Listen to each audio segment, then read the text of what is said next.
So in today's lesson, I'm going to teach you how to solve exponential and logarithmic equations. Now, in your notes, you have a PDF that has a summary of the log properties. And what I did is I copied and pasted this section with all your properties summarized.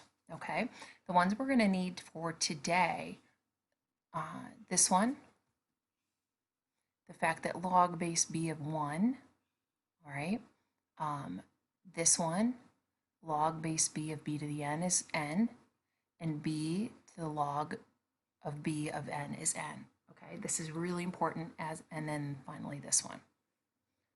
Okay, so how does that apply? So I'm going to come down here. Basically, this says if we have the same base raised to different exponents, we can basically set the exponents equal to each other. All right. In addition to those other properties. So let me come down here and let's look at one like, I'm going to go a little out of order. Let's look at number 5 down here. Okay, 81 and 1/9. 81 is 9 squared. 1/9 is 9 to the negative 1. So I can rewrite both of these with the same base. So this becomes 9 squared raised to the x power, and this becomes 9 to the negative 1 raised to the x plus 3 power. Now that I have the same base, I can just set the exponent parts equal to each other. So I can write 2 times x equals negative 1 times x plus 3. Solve for x, distribute.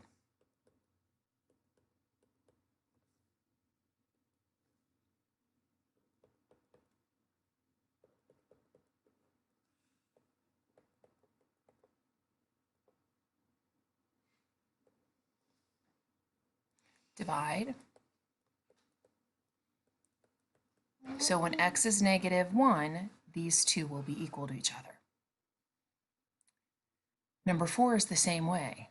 100 and 1/10 can both be written as powers of 10.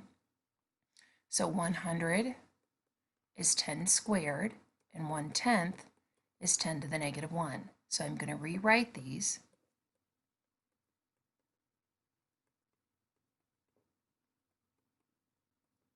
And now that they have the same basis, I can set the exponents equal to each other. Distribute and solve for x. Negative 1 times x is negative x. Negative 1 times negative 3 is 3. Add x to both sides. It's practically the same problem. Divide both sides by 3.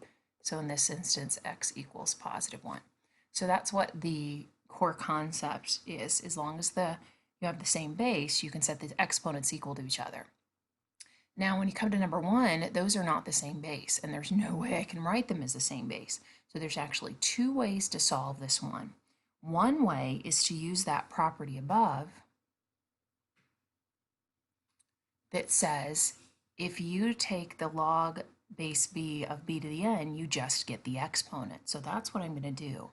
I'm going to take the log of both sides. Now this is base 2, so I'm going to rewrite this as log base 2 of 2x equals log base 2 of 7. So it's called taking the log of both sides. Oops, there should be a g there. So because this is base 2 and that it's an exponent of 2, those will cancel each other out, and I'm left with just x. So x equals log base 2 of 7.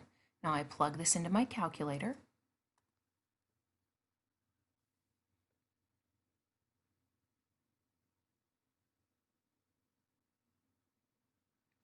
This is a number. It's not a whole number, but it's still a number.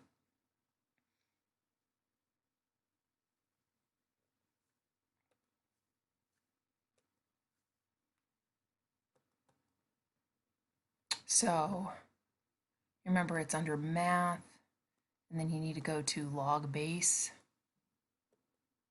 So log base 2 of 7. 2.807. And then pay attention on the homework. Make sure you round to the right decimal place.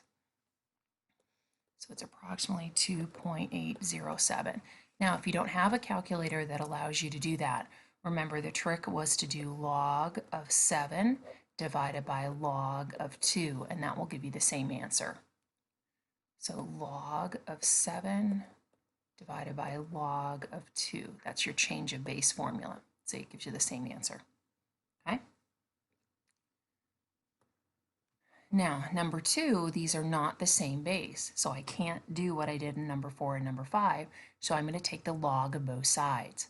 The base here is 7, so I'm going to do log base 7 of 7 to the 9x, log base 7, oops, it's supposed to be 7 to 15. Now, I know this looks weird, but this is just a number, okay? This represents a number. The 7 and the 7 here will cancel each other out. So you end up with 9x equal to log base 7 of 15. Now I'm going to divide both sides by 9. So in my calculator, I can't simplify this anymore. So in the calculator, I'm going to do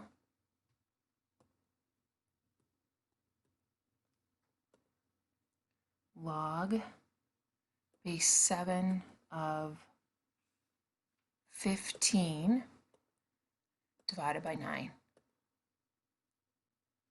So we get 0.155 because the 6 makes the 5 go up. So it's approximately 0.155.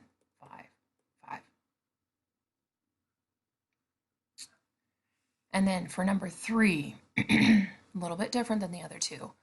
Okay, I can't do anything until I get this part by itself. So I have to strip everything away except that e. So I have to strip everything away until I just get e to that power. And then I can do what I did in the previous problems. So I start by undoing the minus 7 by adding 7.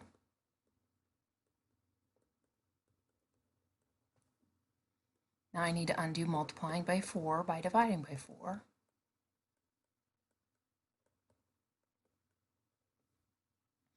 Now I'm going to take the natural log of both sides because this is e.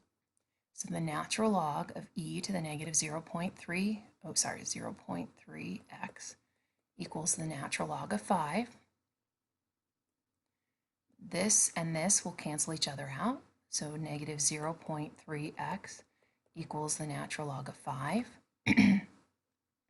Divide by negative 0.3. And then plug that into my calculator.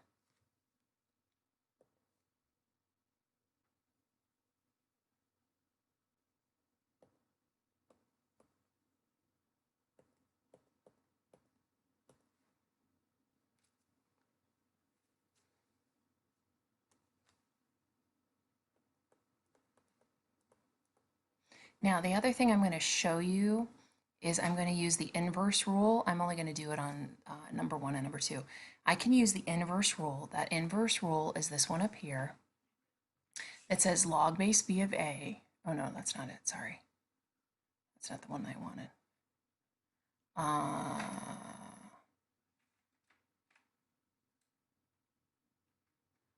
Okay, it's the definition one. So let me go down here. It's the one that says log base b of x equals y if and only if b to the y equals x. So I'm going to rewrite this. The base is 2, so I'm going to rewrite this as log base 2 of 7. So the 7 goes on the inside, and that equals x. See, that gets you to the answer in one step. But you can only do that when the exponent is, the base and the exponent are by themselves on one side of the equation. So on this one, using my definition of logarithms, my base is 7, so I can rewrite this as log base 7. The 15 goes on the inside, and the exponent goes on the outside. Now I'm not done because I still have that 9. So I need to divide both sides by 9, and you can see I end up with the same here. So I still end up with x equals log base 7 of 15 divided by 9, which I can put in my calculator. Okay, I'm going to stop there. That's the end of part 1. You can get started on the homework, and then I will post another video.